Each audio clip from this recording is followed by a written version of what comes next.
Welcome back to the Rebuilt Parish podcast. Today, we have a parish for you that, you guys, I'm just so excited that you get to learn from them. We've got Father Roger and Lisa from St. Hilary Parish in Tiburon, California. I cannot wait for you to hear all about how they have developed a stewardship culture in the last 4 years. They have almost doubled their giving in one area and have doubled their giving in another. They have so many great tips and strategies that they've implemented to create this culture of giving at St. Hilary's. Catch us inside the episode for it. And don't forget to check out the show notes. We've got some great free resources in there for you. Father Roger, Lisa, welcome back to the Rebuilt Parish podcast. Thank you so much. It's great to be here. Thank you, Melissa. It's great to be here. Thanks for inviting us. Well, we're excited. So St. Hilary has done some incredible things with the two of you at the helm, and I just can't wait for everyone to get to learn from you. So how about just a quick little introduction? Father Roger, can you just tell us a little bit about you and the parish, maybe like when you first got there, what the financial situation was? Oh, okay, sure. So I'm the pastor here at St. Hilary. We're located in a town called Tiburon, California, which is just over the Golden Gate Bridge north of San Francisco. We are on a peninsula. We're a smaller parish in a small town, but we continue to grow, and that's our goal, is to continue to grow. And I've been here about 4 years. I took over in July of 2020 when the pandemic began. So that was a bit challenging. The doors were closed when I took over, but we opened the following weekend and did masses outside and so on. The giving situation, when I came here, we were seeing declining numbers going back as far as I can tell. Not only were the numbers of people attending Mass declining, but also the giving was declining. So we knew we had a challenge ahead of us. Amazing. Well, I can't wait for everyone to hear the incredible successes that you've had. So Lisa, can you tell us a little bit about you and your role at St. Hilary? Sure. I am both the director of operations and the director of stewardship at St. Hilary. So I kind of have administrative role, but also this stewardship function that we've been working on. And sometimes they overlap, but at this time of year, when we're heading into Stewardship Sunday, we're kind of full bore stewardship. Thank you. Well, I'm excited for everyone to get to hear kind of how you do things at St. Hilary. And my first question I have is for Father Roger. Can you talk to us about the role of prayer in stewardship at your parish? Why is it such an essential step when asking for money in the parish? Yeah, I think this is a step, Melissa, that a lot of pastors and parishes overlook. I mean, it seems so obvious, right? I mean, everything begins and ends with prayer.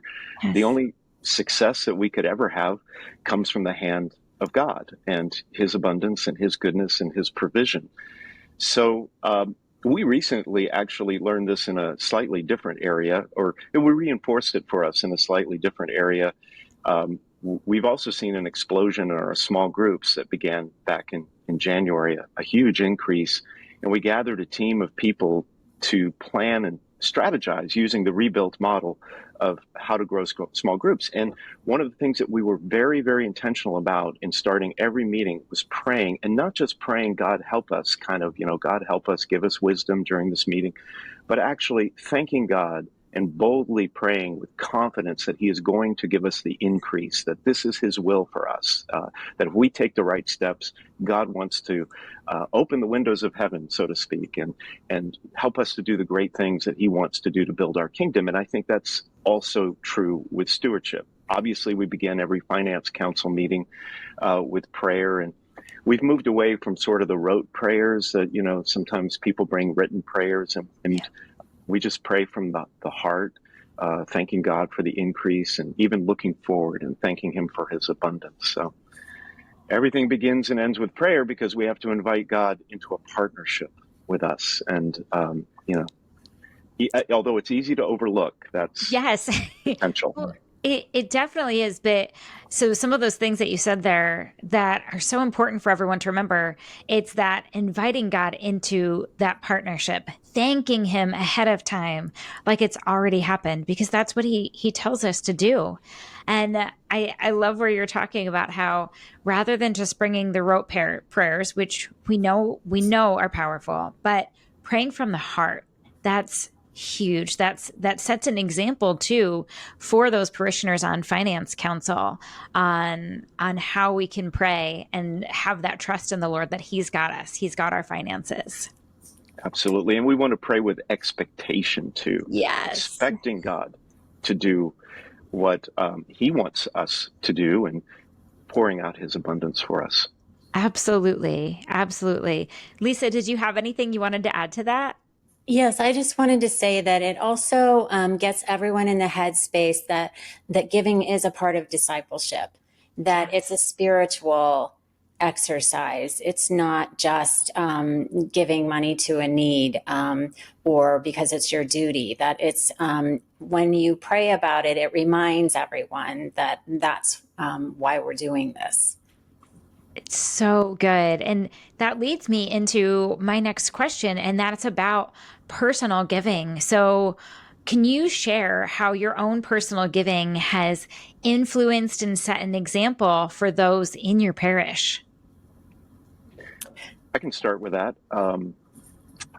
I have sort of a personal journey in stewardship. I've been a priest for about 10 years. It's a third career, I like to say, although it's not a career, it's a calling. But I finally found my place in life. And um, I started off, when I was a layperson, I would give, to the parish. But when I became a priest, I thought, I've given my whole life. I gave up my big career as a lawyer. I was making a lot of money. I had a house. I gave up my house. And so, I'm entitled not to give, right? Everybody else should give, but because I hardly make any money, I'm not going to give. And I went through that for probably that attitude for the first, I don't know, 2 or 3 years of my priesthood. And then I was invited by the Archdiocese here in San Francisco to attend a stewardship conference, International Committee on, it's the International Catholic Stewardship Conference, happens every year. And first one was in Orlando, Florida. We need to pray for them, obviously, today. But it opened my eyes. I remember them specifically, one of the priest presenters saying, and priests need to give too. Not just to set an example, that's important, but also to change your mindset and to grow in your own discipleship. And I remember hearing these stories about how couples would say that, planning out their gifts and praying about it together brought them closer in their own marriage. That was one of the benefits. And how they never missed the money. I remember that specifically. And I remember at one of the conferences, I heard Father Michael White and Tom Corcoran gave a talk called Don't Rob God, which I love that talk.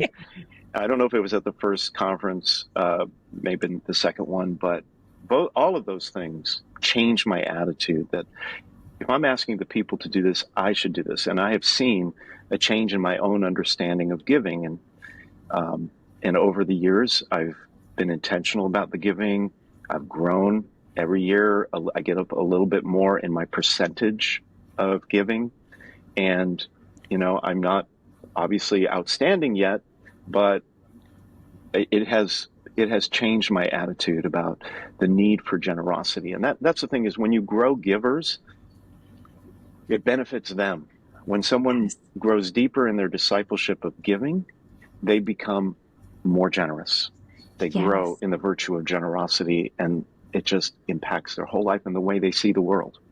Yes, that's such an incredible example. And I'm sure there's so many priests that are listening that can relate where they may be thinking, I've given my whole life to this. I gave up everything for this. I barely make any money, but something changes when you take that step in discipleship and set that example too. Well, we know that people respond to vision and not need. Lisa, I know this is something that the two of you are so great at when it comes to casting a compelling vision. Can you talk to us a little bit about that and what sort of successes you've had? Sure. It started with just the basic step of establishing a stewardship weekend, a stewardship Sunday. And we decided to pretty much follow the Rebuilt playbook. And each of the past 4 years that we've been at St. Hilary, we've had a theme. And usually the theme is aligned with something that we're trying to work on and trying to achieve.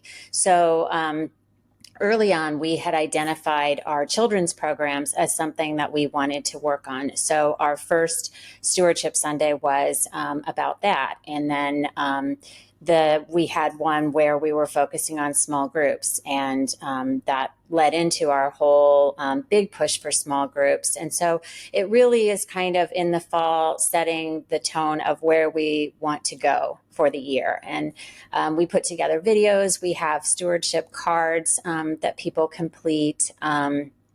It's on our website, in our flock notes. It's a pretty big push that we've been doing. And that's the push for casting vision to the general congregation. And it would be in Father Roger's homily for the weekend, usually the entire message series leading up to Stewardship Sunday would be along the lines of this theme.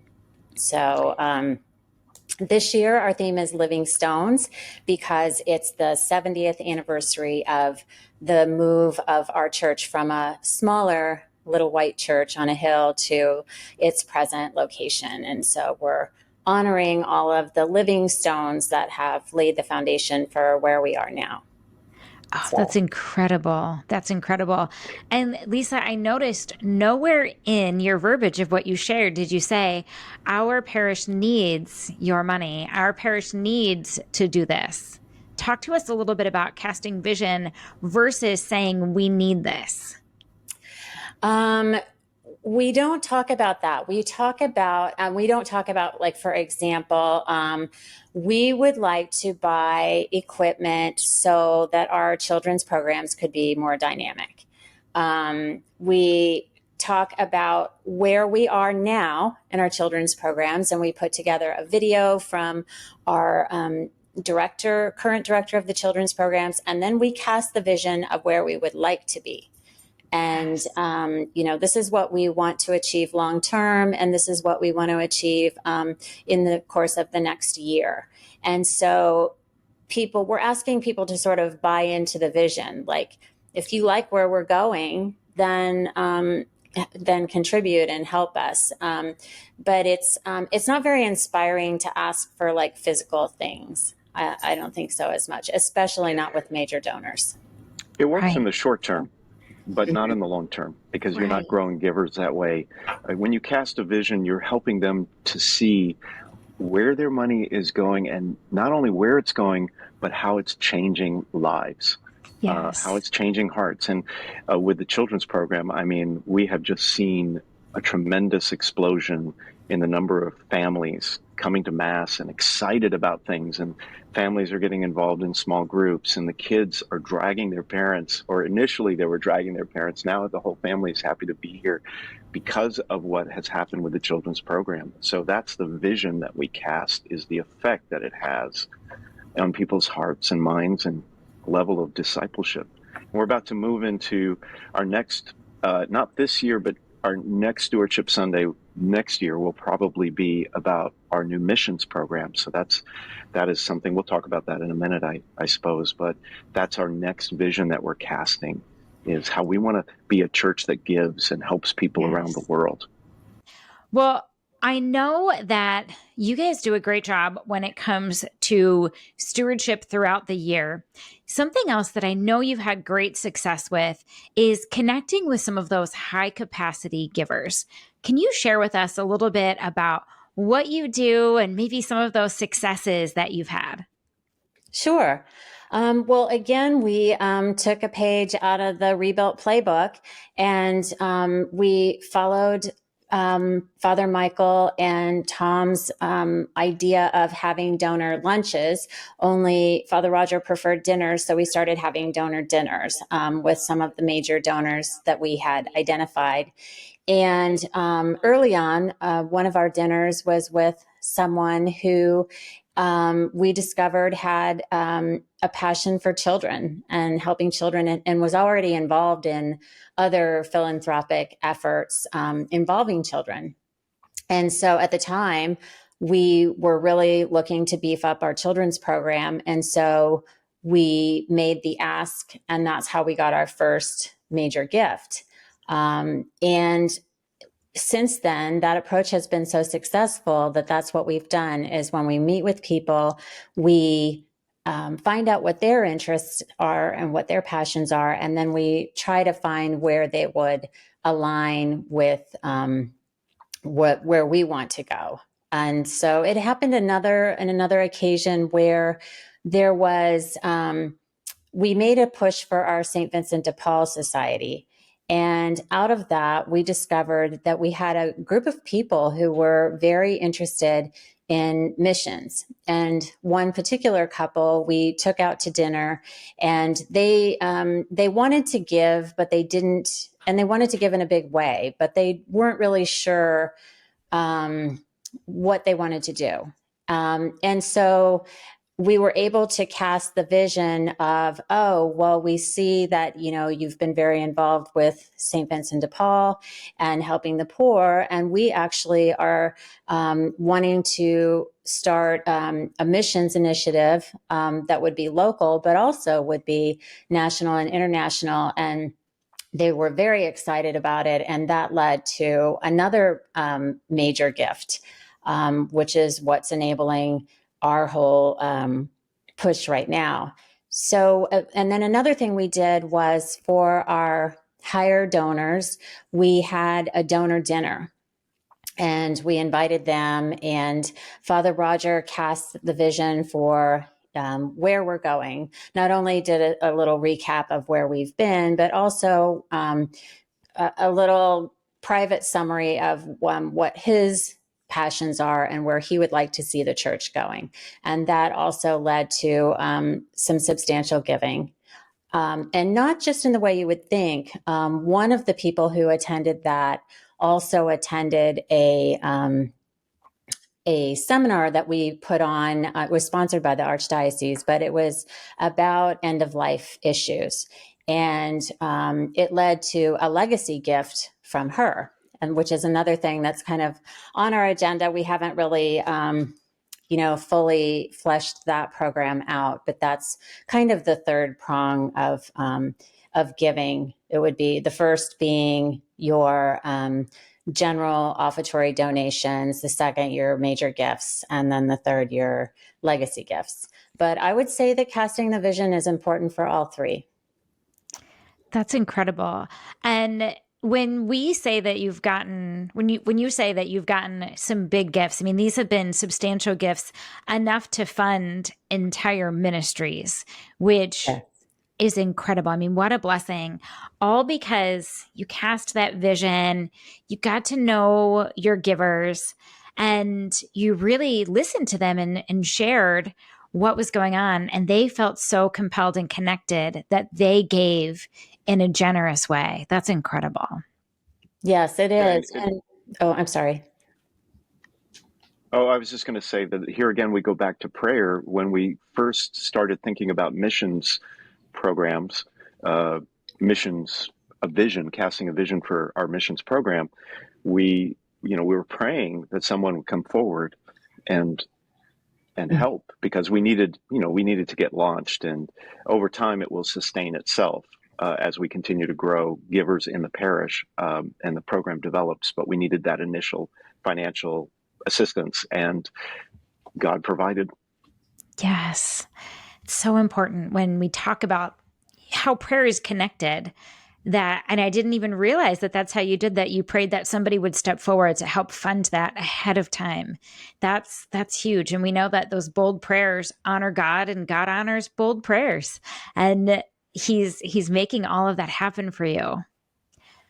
Well, I would love to talk a little bit about Ed goes back and forth and he says there's 4 P's of giving, but really there's 5 because we have to put prayer in there. So we've touched on that, one of 5 with prayer already. Father Roger, can you talk to us a little bit about the other 4 P's and how you have connected those to giving with your parishioners? And so just to give our listeners a recap of that, it's planned, priority, percentage, and progressive. So how do you help your parishioners move through these stages, and what has helped with that giving growth in your parish? So we address this every Stewardship Sunday to keep reminding people of the importance of this. And at times I've shared my own story on this, but we start with planned giving. It's so important to not come to church and when the offertory basket comes by, oh, what do I have in my wallet or my purse, this Sunday, and throw it in. We still get a lot of cash. I often joke with our collections committee that we should go like what the airlines did. We should do what the airlines did. We don't accept cash anymore. But we're probably not ready for that. But anyway, so we still have a fair number of people who do that. And we're consistently every Stewardship Sunday, and when I drip giving into homilies throughout the rest of the year, we try to send a message that it's important to plan it out. Think about it ahead of time. And to me, that's where I see the prayer coming in. Ed says there's that 5th step. That makes sense. But when you're planning, you should be praying, and especially as a family, praying together, and even with the children. As you're doing your household budget for the year, you want to pray about what your giving is going to be, both to the church and to other charitable causes. So that's the first prong. And then percentage, we try to push people into thinking in terms of not, I'm going to give this amount of money or I'm going to increase my donation by this many dollars, but that I'm inching toward the biblical standard of tithing. So the Bible is very clear in the Old Testament about, 10%. A tithe means a tenth. And so we want to, we always encourage people not to feel that they have to get to that 10% right away. You could start with 0.5%. And that's what I did in my own personal giving. And I think now I'm up to like 8% or something. And this year I'll bump it up.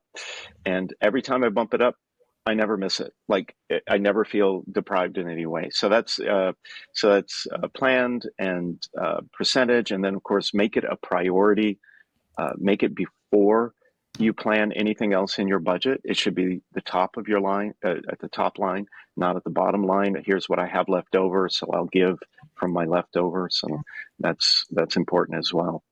And I'm forgetting what the planned priority percentage and progressive, which you talked about a little bit.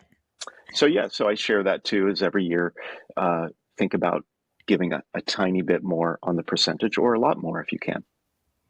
Well, and it's clearly working in your parish. Let's talk a little bit about some of those metrics that you had shared with me on kind of where things were versus where you are now. So what have you noticed as far as collections on the weekends, as far as an increase?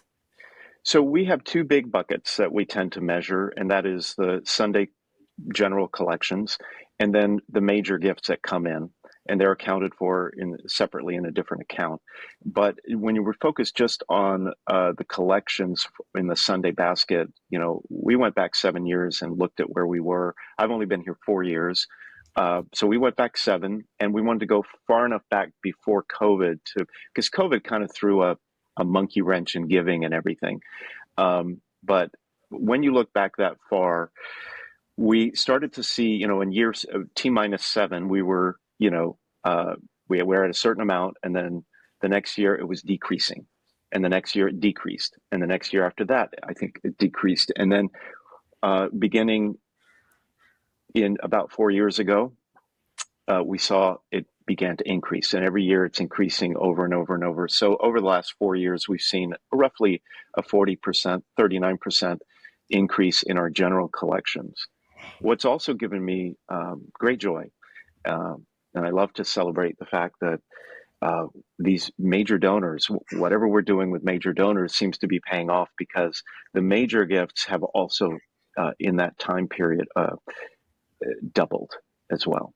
So That's incredible. So you've had an almost 40% increase in giving on the weekends, and then you've doubled what your major donors have been giving to by implementing these different strategies and painting this vision. yes. That's absolutely, absolutely incredible. Now, you talk a little bit about, how you would love to, say, oh, we're cashless. Talk to us though about where we are with electronic giving right now and what role that plays in stewardship in your parish. So we've come to understand, both from the stewardship conferences and from Rebuilt, how important it is to move people from, certainly off of cash, but also off of checks, into online giving. And it's really important for the church in particular, because it helps us budget, especially when people give recurring gifts. So we want to encourage them not only to give online, but to give a recurring gift. Do it once and you're done. You don't have to think about it when you're on vacation. You don't have to, worry about your church. How are you going to get the donation to us? And a lot of people here take extended vacations over the summer and even in the fall for the older people. So we want to encourage them to give on a recurring basis and give online. There is some resistance on that, among some of the older parishioners. They don't trust online and so forth. But we're moving up there. So I think when we started, I don't have firm numbers of what the percentage of online givers are, but I think I'm going to guess maybe at 25%. We were using an antiquated platform.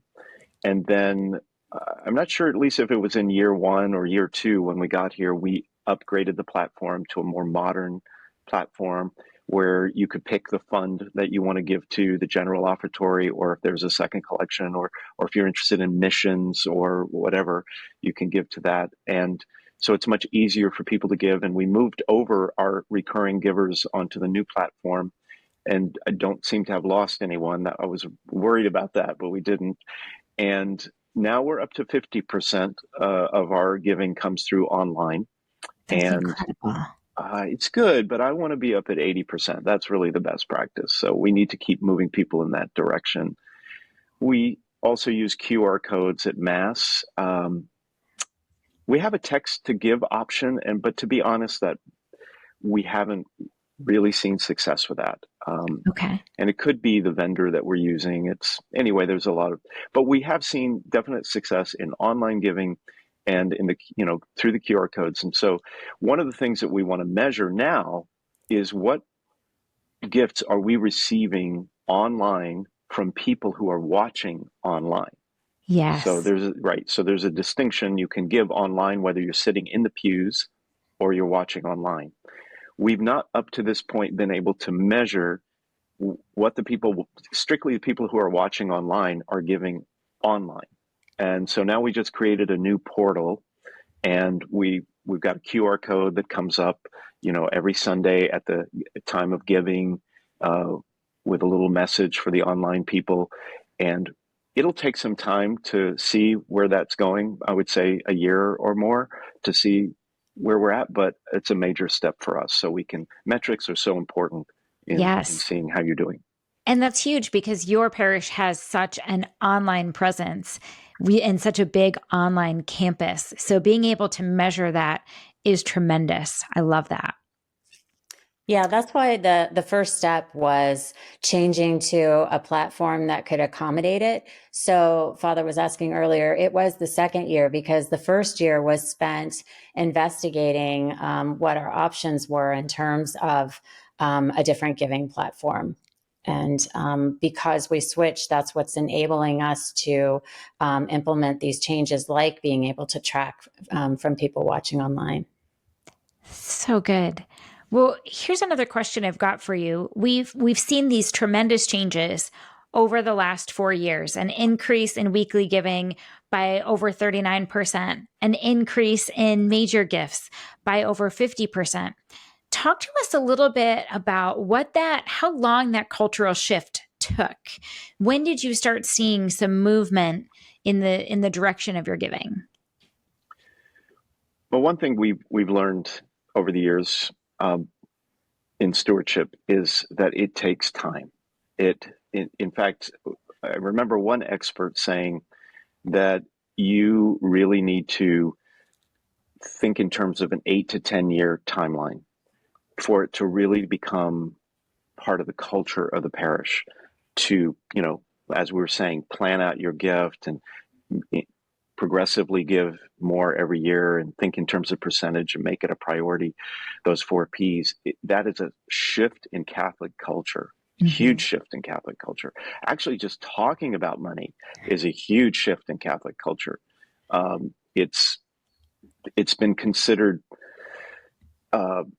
something you shouldn't talk about. A lot of pastors feel afraid to talk about money, and people often get upset when you talk about money, but you have to be bold about it. So it's a big shift in culture. It takes a long time, so don't get discouraged.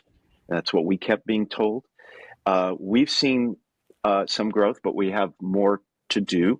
And the way we measure it is on Stewardship Sunday, how many stewardship cards we get back, how many people make a faith commitment and actually write it down either on the card or online. And I don't know, Lisa, if you remember off the top of your head the numbers, but every year we have been increasing in that. But we still have, we're only in this will be our 4th year. So we know that we've got more time to grow. We'll need more time to grow. Yes, every year we've increased both in the number of cards and in the dollar amount. And even the first year that we did a Stewardship Sunday, we set a goal and we exceeded the goal even the first time out. So it's just a matter of keeping at it for sure. That's encouraging for people to hear that you did see some success after that first year and you're continually doing that, but to expect that it will take some time, but just keep at it. And this is the first I've heard of that. It could take 8 years. And so that's encouraging to hear the success you've had in half of that time, showing that if your parish can do this, if other parishes out there implement these steps, they can do this too. Well, Father Roger, you guys do such a great job at St. Hilary. What do you want our Rebuilt community to know about what you're doing at St. Hilary? What makes you stand out when it comes to giving? Well, I don't know if we stand out, Melissa, but thank you for saying that. I think the most important thing, if people are just getting started on this stewardship spirituality, is first and foremost to know that it is a spirituality. You're not, as we've been saying, you're not just giving to a need. You have an innate need to give. God has put that need in your heart, in everybody's heart. It's to give, and so we're trying to awaken that sense of generosity. And for the pastors out there, I would say, don't be afraid. Do not be afraid. Yes, you will encounter some people who grumble about talking about money and why is he always talking about money? But we limit the number of times that we talk about money. I only drip it a few times a year in homilies, and then we only have the one we have the one Stewardship Sunday to ask people to commit to what they will give this parish in the coming year. And so just to be intentional about asking people to open their hearts and to be cheerful givers, as St. Paul talks about in the New Testament. And so not be afraid to do that. The other thing I would say is to remember that there are these 3 avenues of giving, which is, the stewardship, general collections.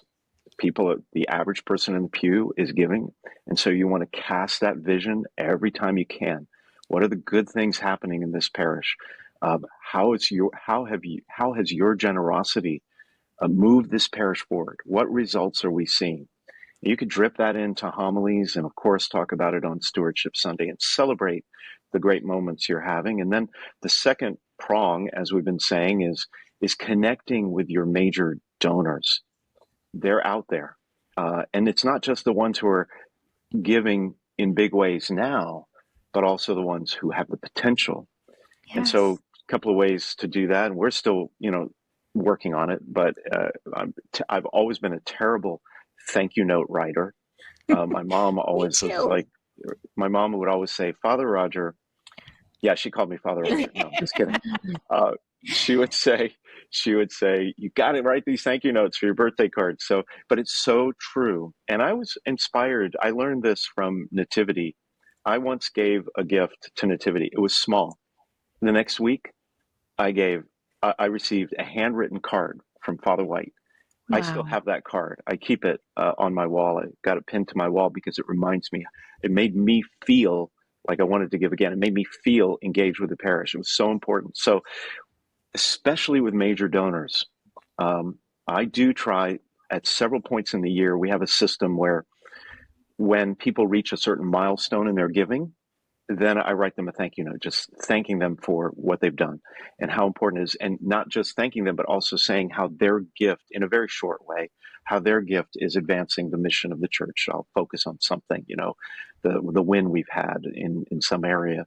So thank you notes are super important. And then also reaching out to these donors and potential major donors and scheduling a lunch or a dinner with them, not pushing them, it's not about asking. It's about connecting and developing a relationship with them and asking them if they see any area in the parish where they think we could move forward in a new way, or what's important to them about the parish, where they see the wins in the parish. So when people feel connected, when people feel engaged and appreciated, they will give. And then the Yes. third area is legacy giving. And we're kind of in the infancy stage of that. We have several legacy gifts that have been given to us, but that program is in development. Well, I can't wait to hear about when that program is developed because I want to learn a little bit more about how you're doing that. And I know you've got a 3-year strategic plan ahead of you. Is that right? We do. Last February, our parish leadership team met for an offsite, and we developed a 3-year strategic plan with the help of our Rebuilt coach. So instrumental in all of this, David, our coach. And he actually came to our offsite and helped us think through what we wanted to do. And we came up with 3 priority areas. One was missions, obviously, as we've been talking about in this podcast. Another area, which we haven't talked about, but it's more like trying to connect with people, that you would find ways to connect with people who might tend to gravitate away from the parish and kind of keep people tethered to the parish. But anyway, the second major strategic initiative over the next 3 years is to increase our giving, and to encourage everyone, people who are major donors, potential major donors, but also people who are regular givers, to partner with us in the great things that we want to do. So good. Well, Lisa, anything you want to add to that? No, I don't think so. I think Father Rogers really summarized it well. But I would just emphasize that it sounds like a lot, but you just start with one thing. Pick Yes. one thing, probably Stewardship Sunday. Establish a Stewardship Sunday and go from there. And then I think that if you just keep at that and then slowly add things, as you can see, we're now looking at adding legacy giving. And then beyond that, we have our sights on a capital campaign. But we started with just one thing. And I think that's the thing is don't be overwhelmed. Right. My goodness. Well, thank you. Well, now, between the two of you, what rebuilt resources would you recommend to those parish leaders out there who want to do some of those things that you've accomplished in your parish? Well, I would say first thing is the class. We took the stewardship class, and it was extremely helpful. That's a helpful one. And so for those of you listening, the course that they're talking about is the Finance and Stewardship course. And typically that's only available for our coaching partners, for parishes like St. Hilary that are in Rebuilt coaching. But we do now have an on-demand version of that. So any parish leader who's interested, and I'll pop this in the show notes for you, can take that same course, but on demand. So you can take that at your own pace. And it is still taught by Ed Bradley. Yes, and Ed is an amazing resource. When you sign up as a partner parish, like right after this call, in a few minutes, we're going to be meeting with Ed because we've been told that he needs to review our Stewardship Sunday plans, which is great. Like he's gonna like dig in and help us figure out, okay, here's our plan, but what else can we do that, make sure that it's the best that it can be. So Ed is fantastic. I would also recommend the church money book. If you haven't read yes. that, came out, I guess, a few years ago. It's really instrumental. And, obviously biblical teachings are there's a lot in the Bible. Jesus speaks a lot about money, and there's a lot in the Bible about giving and stewardship that a lot of people aren't aware of. Yes. They don't always come up in the readings. And that book, I remember it was filled with the scripture, and I learned a lot about what the scripture has to say about money and giving and generosity from that church money book. So lots of resources out there from Rebuilt. So many resources. And we've got a couple of other free ones for you too. They'll be in the show notes, but we do also have a Rebuilt workshop about finance in the month of October. And we also have a free resource for you, which is a guide for the people that can help you. And so check out the show notes for that. Well, Father Roger, Lisa, thank you so much for being here today, for pouring into this community. We're so grateful for you. Thank you, Thank Melissa. you so much for having us. It was an honor to be asked. Well, we love talking to you. We can't wait to have you back either on a workshop or back here on the podcast soon. And thank you to our Rebuilt community for tuning in to learn from this amazing parish.